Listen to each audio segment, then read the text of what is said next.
पूज्य स्वामी शिवकांति महाराज और सभी विद्वज्जन,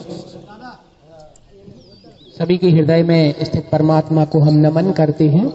सबसे पहले हम इस कार्यक्रम को बताना चाहेंगे कि इसको मोरिया नृत्य के नाम से जाना जाता है।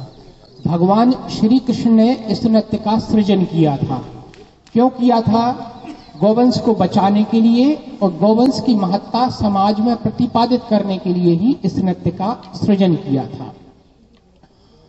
ये नर्तक दीपावली के दूसरे दिन गाय की बछिया के नीचे से निकल करके 12 गांव का परिक्रमा करते हैं और जैसे ही गाय की बछिया के नीचे से निकलते हैं तब से इनका मौन व्रत शुरू हो जाता है और शाम को जब 12 गांव का परिक्रमा करके उसी गाय की बछिया के नीचे से निकलते हैं तब इनका मौन व्रत टूटता है।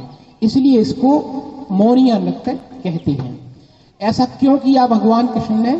क्योंकि गौवंश को बचाने का एक संदेश समाज में जाए और हमारी गाय सुरक्षित रहे, सलामत रहे, तो एक व्रत उन्होंने दिन भर का रखा। तो सबसे पहले हमारे घनश्याम भैया, आप देख रहे होंगे इनकी एक आंख नहीं है, लेकिन ये हमारे बहुत अच्छे कलाकार हैं। जोरदार तालियों से इनका स्वागत करेंगे। हमारे दूसरे कलाकार हैं डेलन भैया। आए डेलन भैया। और आप देख रहे होंगे ये जन्मांध है, बचपन से ही इनकी दोनों आंखें नहीं है। और हमारे डेलन भैया हर वाद्य यंत्र को बड़ी खूबी से बजा लेते हैं। जोरदार तालियों से इनका भी स्वागत करेंगे। एक और भैया है भागचंद जी। आप देख रहे होंगे इनकी कुबड़ निकली हुई है, लेकिन हमारे भागचंद भैया भी बहुत अच्छे कलाकार हैं। जोरदार तालियों से इनका भी स्वागत।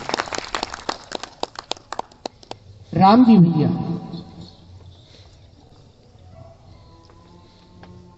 आप देख रहे होंगे इनका एक ही हाथ है और हम आपको कार्यक्रम के बीच में एक हाथ की ताली आपको सुनवाएंगे। जोरदार तालियों से आप इनका भी अभिनंदन करें।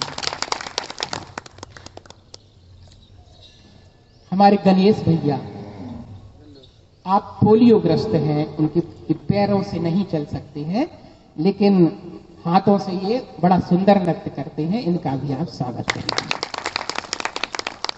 हमारे इंद्राज भैया, ऐसे ये भी पोलियोग्रस्त हैं और ये भी आपको हाथ के बल से नृत्य करने का प्रयास करेंगे।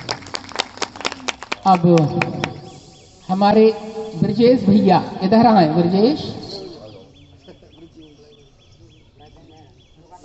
अब आप सोच रहे होंगे इन्हें आप क्यों लाए, तो ये अर्ध विक्षिप्त है, मानसिक विकास नहीं हुआ है और बोल नहीं सकता, गूंगा है। अब हम इन्हें कलाकार बनाएंगे, इनको हम वस्त्र पहनाएंगे। जोरदार तालियों से आप इनका भी स्वागत करें। राम जी भैया, इन्हें पीछे ले जाओ, पीछे से इनको तैयार करके लाओ। हमारे एक और भैया हैं मनीराम जी।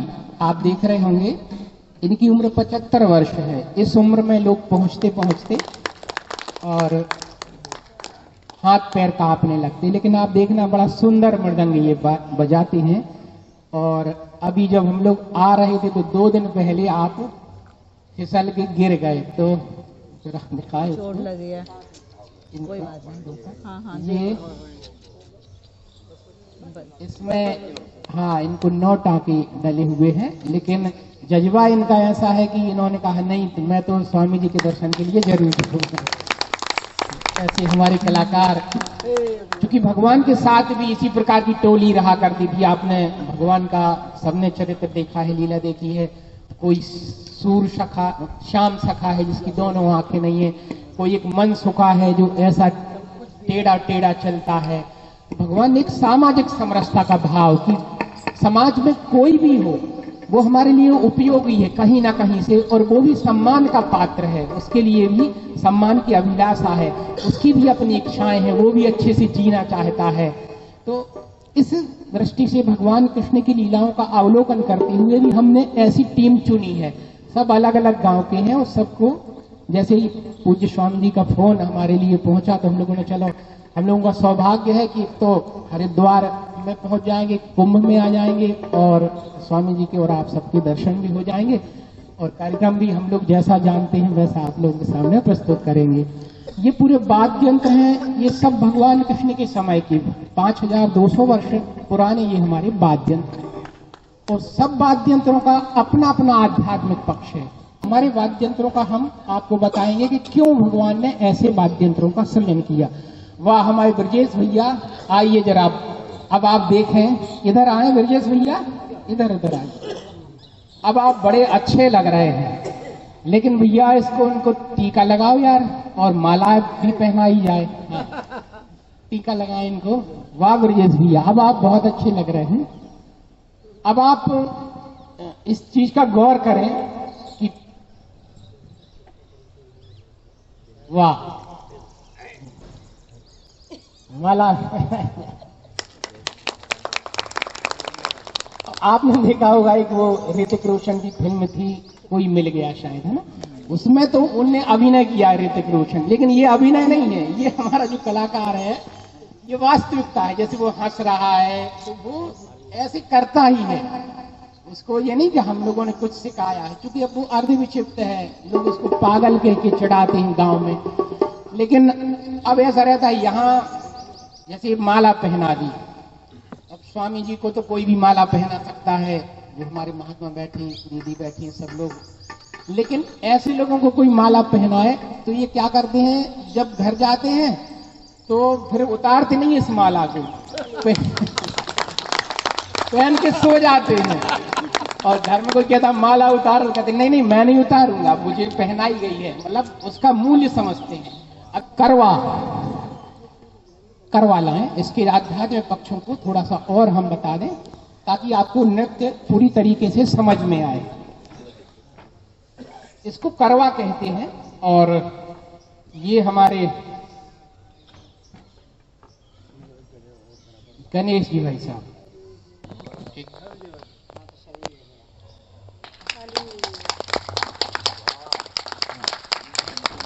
पकड़ लो राम, पकड़ पकड़। ये क्या है, ये करवा है और ये हम सबका प्रतीक है। हम माँ के गर्भ में इस तरीके से उल्टे लटके रहते हैं और 9 वर्ष तक भगवान से प्रार्थना करते हैं, भगवान हम इस गर्भगृह से बाहर निकालो, हम भगवान का भजन करेंगे, शिवकांत जी जैसे महात्माओं की बात मानेंगे। लेकिन जैसे ही हम गर्भगृह से बाहर आते हैं और पुनः संसार चक्र में कभी इधर कभी उधर भटकते रहते हैं, ये उसका प्रतीक है। ढाल, अब आप देख रहे होंगे कि लाल लाल कपड़ा है, आखिर ये क्या है, ये कौतूहल का विषय नहीं है, इसको ढाल कहते हैं। अभी 2 गुनिया, इसको गुनिया का अर्थ है तांत्रिक, इसको तांत्रिक चलाएंगे, एक इस कान में मंत्र भरेगा, एक उस कान में मंत्र भर के उसको चलाएगा, तो फिर ये आगे भी चलेगा पीछे भी चलेगा उन मंत्रों के प्रभाव से। तो ये जीव है, हम आपकी सबकी यही स्थिति है। कभी संगत मिलती है तो हम जैसे शिवकांत जी महाराज स्वामी जी, इनके सानिध्य में, संत महात्माओं के सानिध्य में हम ईश्वर की ओर बढ़ते हैं, है ना, सत्संग मिलता है तब।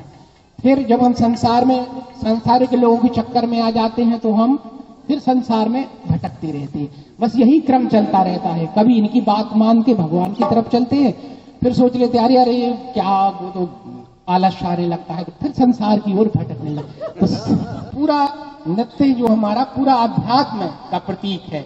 अब उसको आप गौर से देखना है कि कहाँ कैसे स्टेप, कैसी मुद्राएं बनती हैं, इसका मूल्यांकन आप लोग करेंगे। चलिए दिवाली मुख रात गणेश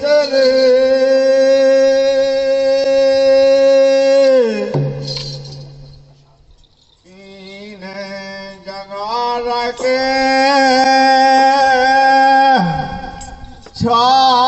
करो बोले घर न परदेश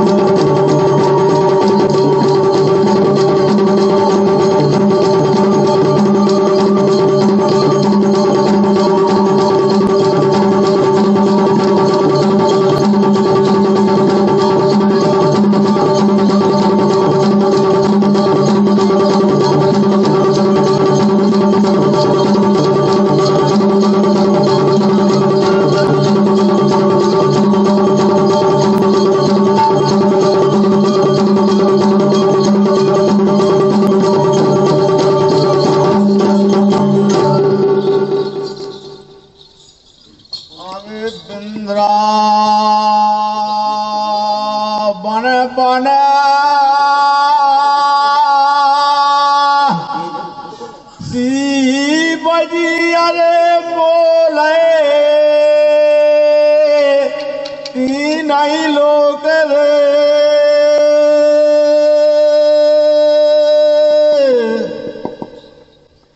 अरे बेटी नो मो हे नहीं बे रहे कौन की ओट रे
कन्हैया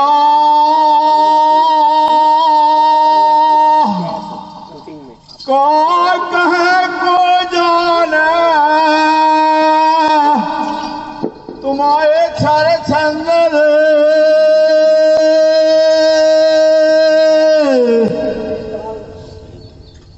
जमुना जी के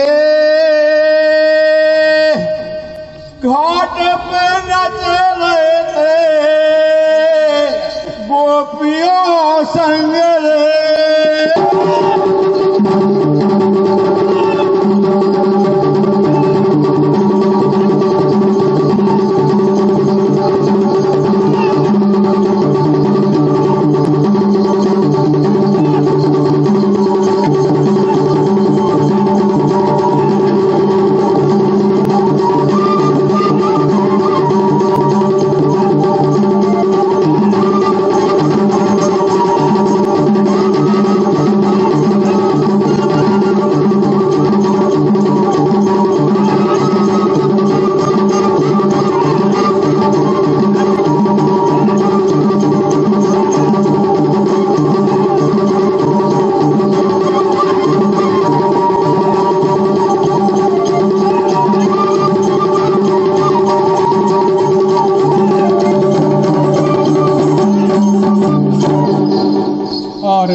भटकते जब सदगुरु की शरण में आ जाता है तो इसका कल्याण हो जाता है।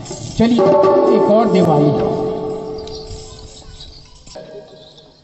अरे श्याम पनैया ले दियो मोरे बिछियो भरे रही धूल रे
की बाय रे।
विनाशय च दुष्कृता धर्म संस्थापनाय संभवामि युगे युगे।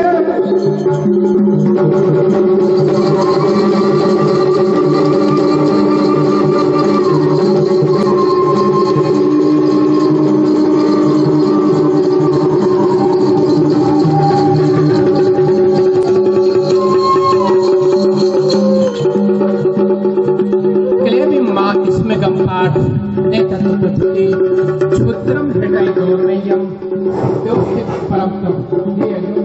हृदय की शुद्ध दुर्बलता को त्याग कर युद्ध के लिए खड़ा हो जा।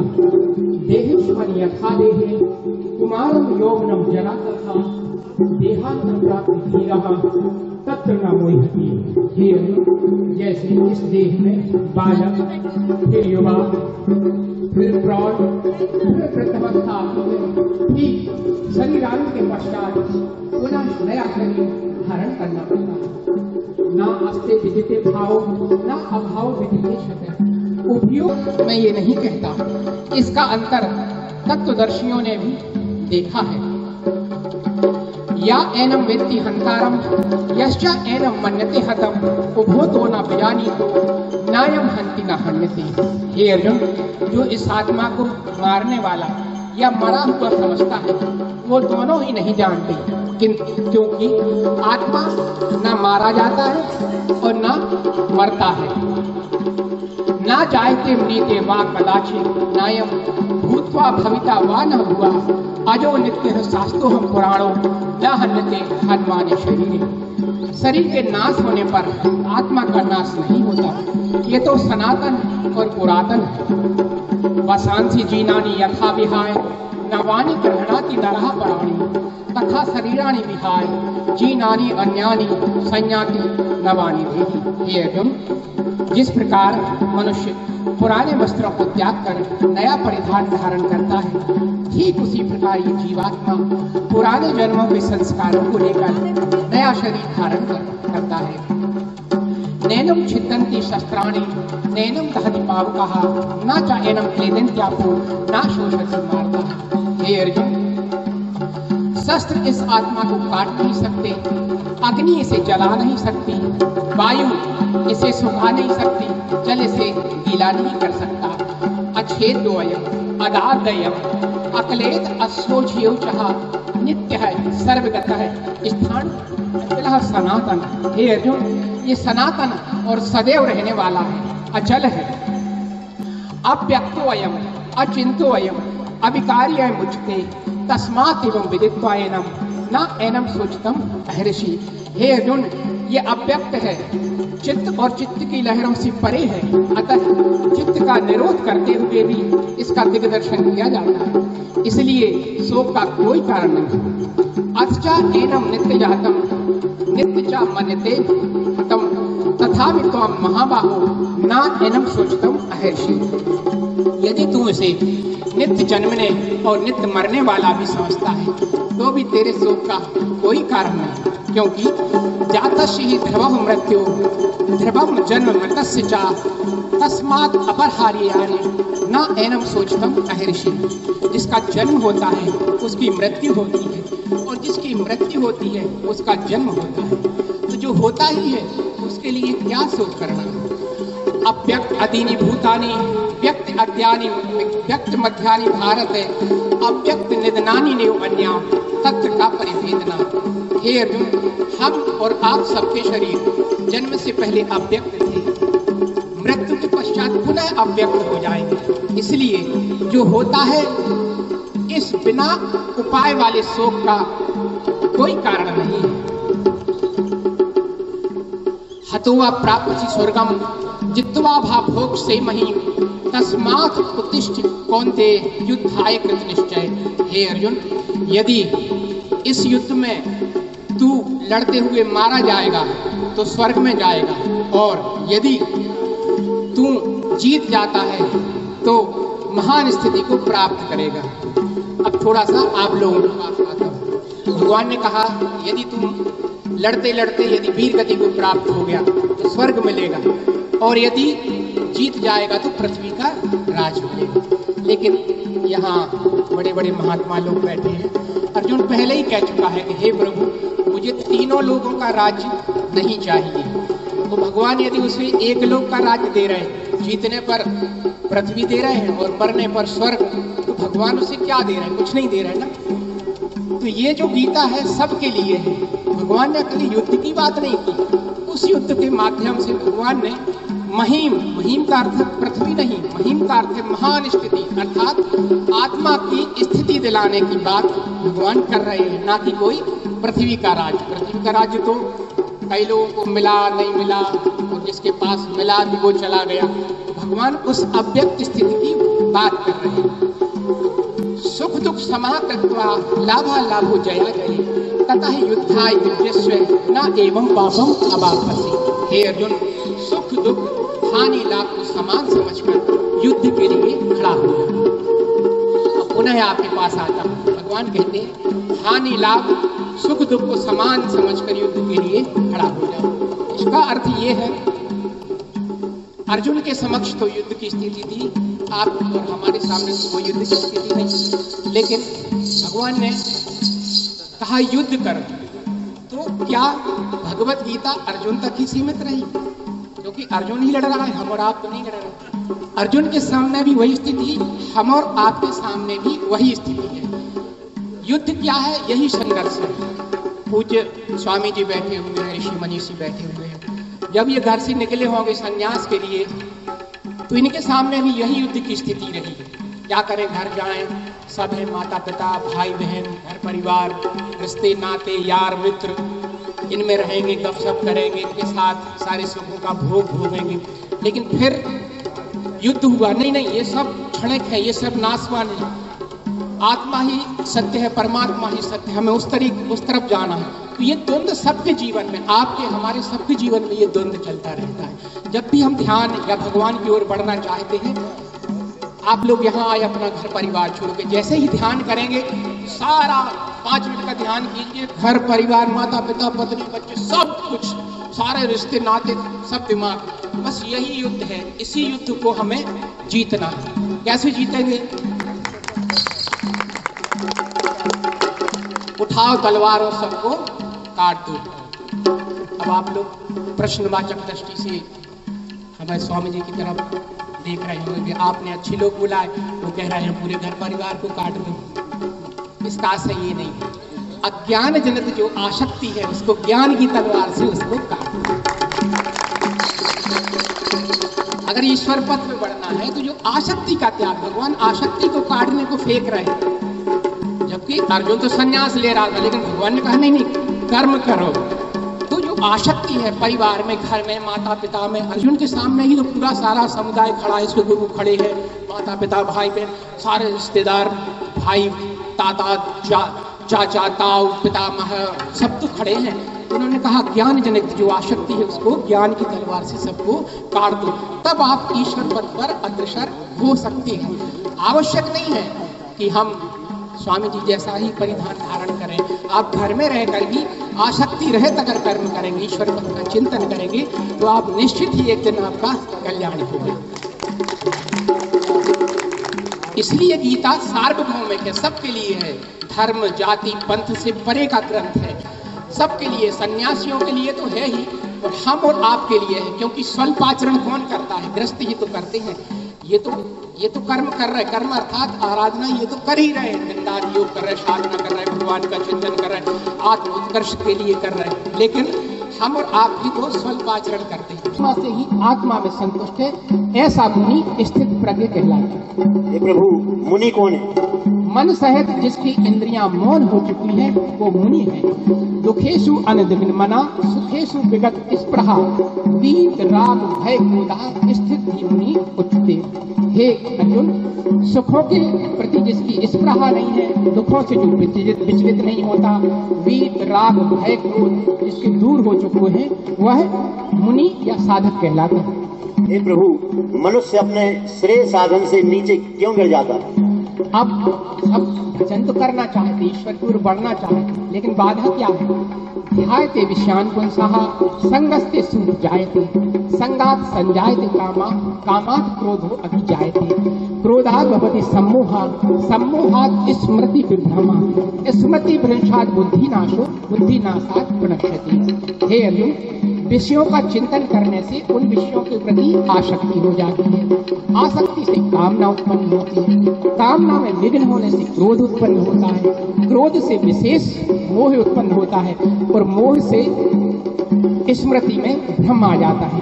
अर्थात जो ईश्वर की ओर बढ़ रहे हैं वहां से हमारा विकास रुक जाता है। इसलिए हमें नाम रूप लीला धाम अर्थात भगवान के नाम का, रूप का ध्यान कहीं ना कहीं हमें जुड़े रहना चाहिए। अगर ऐसा नहीं करते तो मन क्या है, विषयों की ओर भागने लगता है। चलिए हे प्रभु, सामान्य पुरुष और संयमी पुरुष में क्या अंतर? या निशा सर्वभूतानां या शम जागृति संयम, या शम जागृति भूतानी सा निशा पशुतो मुनि। हे अर्जुन, परमात्मा रात्रि तुल्य है, लेकिन उसमें संयमी पुरुष, हमारे साधु महात्मा बैठे हैं, संयमी पुरुष उसमें जागता है। और जिसमें ये सारा संसार अर्थ के पीछे, धन जायदाद दौलत सबके पीछे पड़ा रहता है, वह इन ऋषि मुनियों के लिए वह रात्रि तुल्य है। हे प्रभु, ज्ञान योग आपके लिए श्रेष्ठ है, तो आप मुझे भयंकर कर्मयोग करने के लिए क्यों कहते? लोकेश्मन द्विविधा निष्ठा पुरा प्रोक्ता मयानक, ज्ञान योगेन सांख्यानाम, कर्म योगेन योगिनाम। हे अर्जुन, सत्य शोध की धाराएं मैंने तुझे पहले भी कही, पुनः कहने जा रहा हूँ। एक तो होता है ज्ञान योग, जिसमें ईश्वर की ओर बढ़ना है। दूसरा होता है निष्काम कर्म योग, जो भक्ति मार्ग भी है। लेकिन ऐसा नहीं है कि ज्ञान मार्ग में कर्म नहीं है, ज्ञानी को भी कर्म करना पड़ता है, और निष्काम कर्म योगी उसको भी नहीं होता। अर्थात इन ज्ञानियों के लिए भी कर्म अर्थात आराधना अर्थात साधना करनी है, और निष्काम कर्म योगी के लिए भी साधना करनी है। प्रभु, ज्ञान योग और निष्काम कर्म योग क्या है? अपने भरोसे, अपनी शक्ति समझकर, अपनी आत्मा के भरोसे ईश्वर पथ पर अग्रसर होना ज्ञान योग या सांख्य योग कहलाता है। और मुझ पर या सद्गुरुओं पर, इन महात्माओं पर आश्रित होकर कर्म का आचरण करना अर्थात ईश्वर पथ में आगे बढ़ना निष्काम कर्म योग या भक्ति योग कहलाता है। इसका सीधा अर्थ है, एक विद्यार्थी स्वाध्याय है अर्थात प्राइवेट पढ़ता है, अर्थात वो ज्ञानी है या सांख्य योगी है। और दूसरा, इन गुरुओं के माध्यम से इन पर समर्पण होकर या भगवान पर समर्पित होकर आराधना करता है। तो होता यह है कि जो इन पर समर्पित होकर आराधना करता है, तो ये मार्गदर्शक के तौर पर उसका मार्गदर्शन करते हैं। और जो स्वाध्यायी छात्र है वो अपने मुद्दे पर पढ़ता है। बस यही ज्ञानी और निष्काम कर्म योगी में फर्क। इस योग के प्रणेता कौन है? इमं विवस्वते योगम प्रोक्तवान हम्यम, प्रोक्तवान मन में प्राय मुनि इक्ष्वाक ये वे ब्रवीत। हे अर्जुन, मैंने इस योग को सबसे पहले सूर्य से कहा, सूर्य ने मनु से कहा, मनु ने इक्ष्वाकु से कहा, इक्ष्वाकु ने इन राज ऋषियों से कहा। इसके बाद ये योग प्राय नष्ट हो गया। अब मैं पुनः तुझसे कहने जा रहा हूँ। हे प्रभु, आपका और हमारा जन्म तो अभी हुआ है, फिर मैं यह कैसे मानूं कि आपने इस योग को सूर्य से कहा? बहुनु में बितानी जन्मानी तब चार्जुन तान हम वेद शर्माणी ना तुम वेद परमता। हे अर्जुन, मेरे तेरे बहुत से जन्म हो चुके हैं, लेकिन मैं उसको जानता हूँ, अर्थात जो स्वरूप में स्थित रहते हैं, जो महात्मा अपने आत्म स्वरूप में स्थित रहते हैं, वो इस जन्म को जानते हैं, पुराने जन्म को भी जानते हैं, लेकिन तू नहीं जानता। हे प्रभु, स्वधर्म क्या है? और जब भी कोई योग का सूत्रपात होता है तो मेरे द्वारा, अर्थात इन ऋषि मुनियों के द्वारा ही उस योग का सूत्रपात होता है। हे प्रभु, मनुष्य ना चाहते हुए भी किसकी प्रेरणा से पाता? काम एस क्रोध एस रजोगुण समझ बहा महाशो महापापमा विद्धि एनम यह प्रेरणा। ये जो रजोगुण से उत्पन्न यह काम जो बाद में क्रोध का रूप धारण कर लेता है, यही महापापी है। इसी काम को ही मारना चाहिए। भूमेन आवृतो बहन यथा आदर्शो मलेन्द्रा यथो उल्बैन गर्भस्तथा तेन इदम आवृतम। हे अर्जुन, जैसे धुएं से अग्नि, धूल से दर्पण और जेर से गर्भ ढका रहता है, ठीक इसी प्रकार ज्ञान से अर्थात अज्ञान से ये ज्ञान ढका रहता है।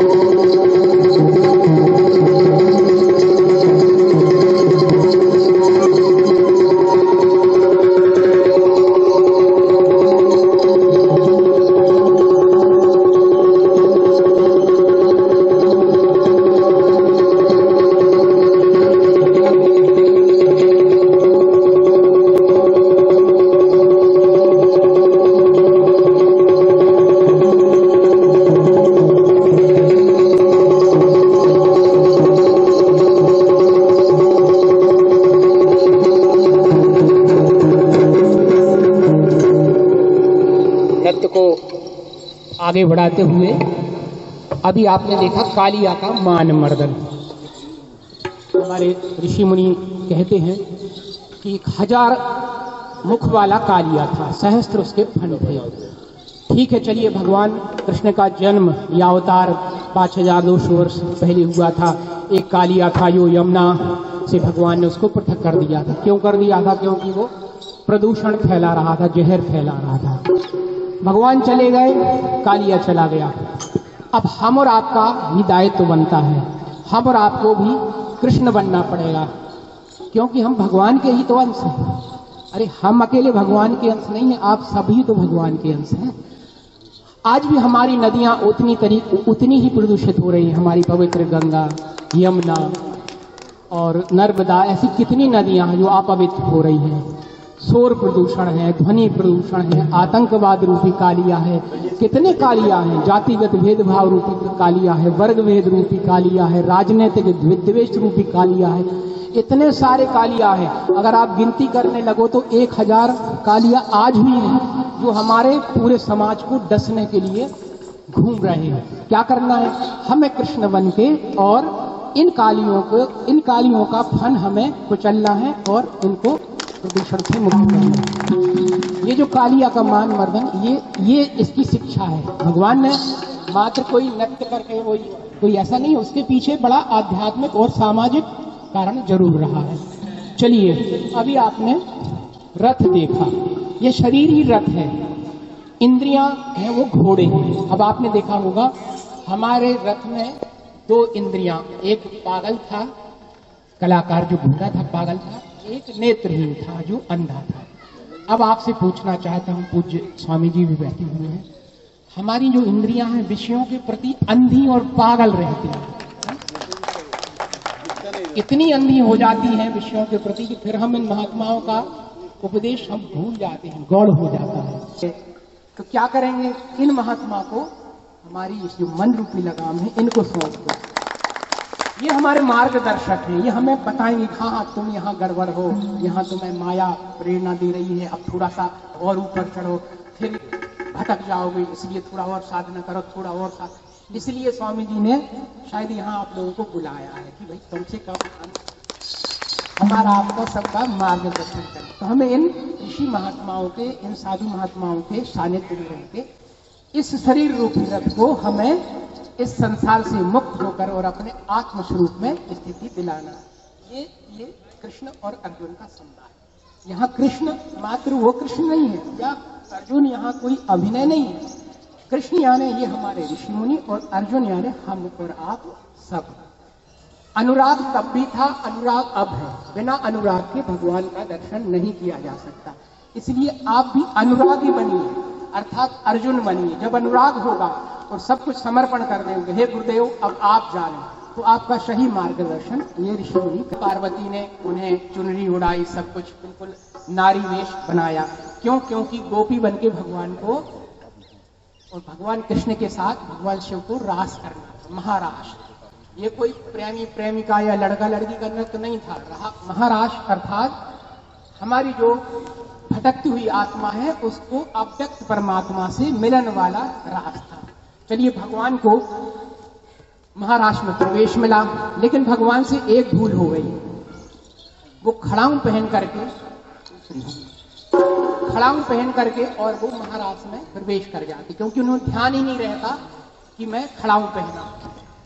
अब होता क्या है कि वहां भगवान कृष्ण उनको देख लेते हैं कि ये तो भगवान भोलेनाथ है। दोनों एक दूसरे को प्रणाम करते हैं। और अब चलिए, भगवान शिव ने खड़ाऊं पहन करके कैसे नृत्य किया होगा। मैंने भी ये खड़ाऊं पहन ली और मैं भी प्रयास करूंगा। अब ध्यान रखें, भगवान का अनुकरण कभी नहीं किया जा सकता, भगवान का अनुसरण हम और आप कर सकते हैं। क्योंकि भगवान शिव ने तो हलाहल विष किया था। लोग उनके नाम से क्या पीते हैं? गांजा, भांग। लेकिन ये महात्मा लोग बैठे हैं, ऐसा कोई पौराणिक आख्यान नहीं है जहां पर भगवान भोलेनाथ ने गांजा या भांग पिया। उन्होंने ज्ञान का गांजा और भक्ति की भांग पी है, ना कि कोई बाहरी गांजा भांग नहीं पिया। हम और आपको पीना पड़ता है। ये दुर्वशी जो लोग रहते समाज में, उनको पीना पड़ता है, तो वो भगवान शिव का नाम लेकर के पी जाते हैं। लेकिन वो ये भूल जाते हैं कि भगवान ने तो हलाहल विष पिया था, तो विष को ही नहीं पीता है ना। गांजा और बीड़ी और सिगरेट और भांग ये सब खाते रहेंगे, बोले भगवान ने तो ऐसा किया था। तो चलिए, हम भी प्रयास करते हैं, क्योंकि हम भी भगवान के अंश हैं, आप भी भगवान के अंश हैं। चलिए, भगवान ने कैसे खड़ाऊं पहन के नृत्य किया होगा हम आपको करने का प्रयास करेंगे। एक इसमें बड़ी अच्छी मुद्रा है, ऊर्ध्व अधोमुखी मुद्रा। इस तरीके से ये भगवान शिव का जहां आप चित्र देखेंगे, नटराज भगवान शिव का, वहां आपको ये दिखाई देगी। चलिए, हम उस मुद्रा के साथ नृत्य करते हैं। चलिए,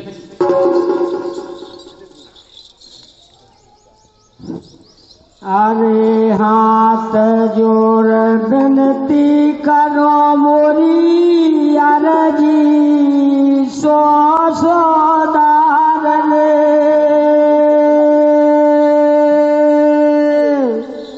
सब पे कृपा राखियो मोरे सदगुरु देव महाराज ने।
सारे दिव्य और